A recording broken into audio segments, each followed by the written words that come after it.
Marcus, I asked you about it the other night, but that huddle in the fourth quarter with about 9 minutes, 40 seconds left, your first instinct was to go sit in that chair that Joe usually sits in and just kind of talking your teammates through the game plan. Is that something you normally do? What inspired you to do that? Yeah, it's something that we all kind of, picked up doing over the last couple of years, especially last year. We see a lot of things on the floor. Yeah. Before the coaches come, Joe, we wanted to make sure, we were on the same page. We understood what we wanted to do, and just talk it out between each other. Joe's going to come in. He's going to give us the tactics. He's going to give us the X's and O's. We just wanted to make sure, and for me, that the team was ready to keep their poise and keep their energy high. How much more of a collaboration is it this postseason? Oh, it's just as much as last year for us.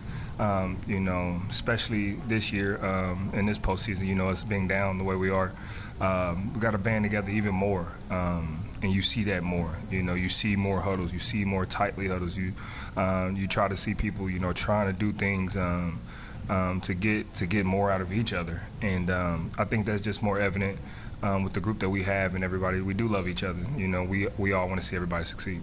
We haven't talked about this, but do you have aspirations of coaching, being a head coach in the future? I used to. You looked very comfortable in the seat. I've been told that a lot. I used to, but I see how hard coaches get it, so I don't know. It is a lot of work. It is a lot of work, so I got much respect for coaches. Before this series, did you believe the NBA was just, bottom line, a make-or-miss league? Definitely. It's been like that, and that's the beauty of this league, because we got a lot of great players in here that can make a lot of shots. But on any given night, those shots may not fall, and you just got to figure out a way to come up with a win. And some nights it just doesn't go for you. And I think this postseason this year has shown that from everybody.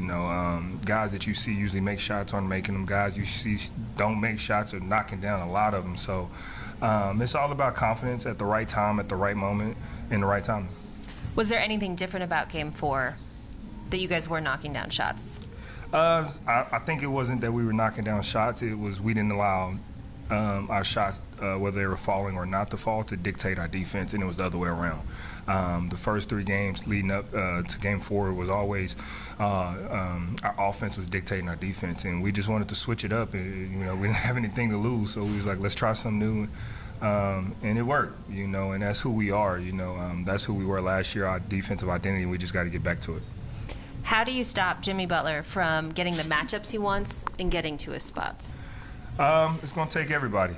It's going to take all 5 guys. But any one of us who gets on him the matchups, we deem that that's a good matchup for us. We know Jimmy's a great player. We know, he plays at his own pace, and he does a really good job at it. But it takes all 5 of us, and it's going to take all 5 of us on a guy like Jimmy. So it's not just one person. It's not just one guy. But if you are on him to start, you got to make sure you make it as tough as possible until the next guy gets him. To that end, though, their starting point guard, Gabe Vincent, has been ruled out with that ankle injury. How does that change things for them? Nothing at all. They got the next guy mentality, and they got a lot of guys coming off that bench that can step in and fulfill their role. So, it's unfortunate that, Gabe suffered an ankle injury. We don't ever want to see anybody, go down with any type of injury. But, it doesn't change for us, and it doesn't change for them. Anybody that they put in, we got to respect, and we got to go out there and play. Marcus, you are someone who is not a stranger to adversity. How do you use that to lead this group? I just allow it to get lost in the moment. When adversity hits, people usually run away. And for me, I've been taught at a young age, the safest place is right in the middle of the eye of the storm. And so diving right into the middle of adversity and looking it face on and trying to figure it out no matter the results, but, making sure you do everything you can to get through that adversity, get through that obstacle. You said, and Al has kind of told me this as well, you feel like you have nothing to lose now that the position that you're in. How does that help you mentally?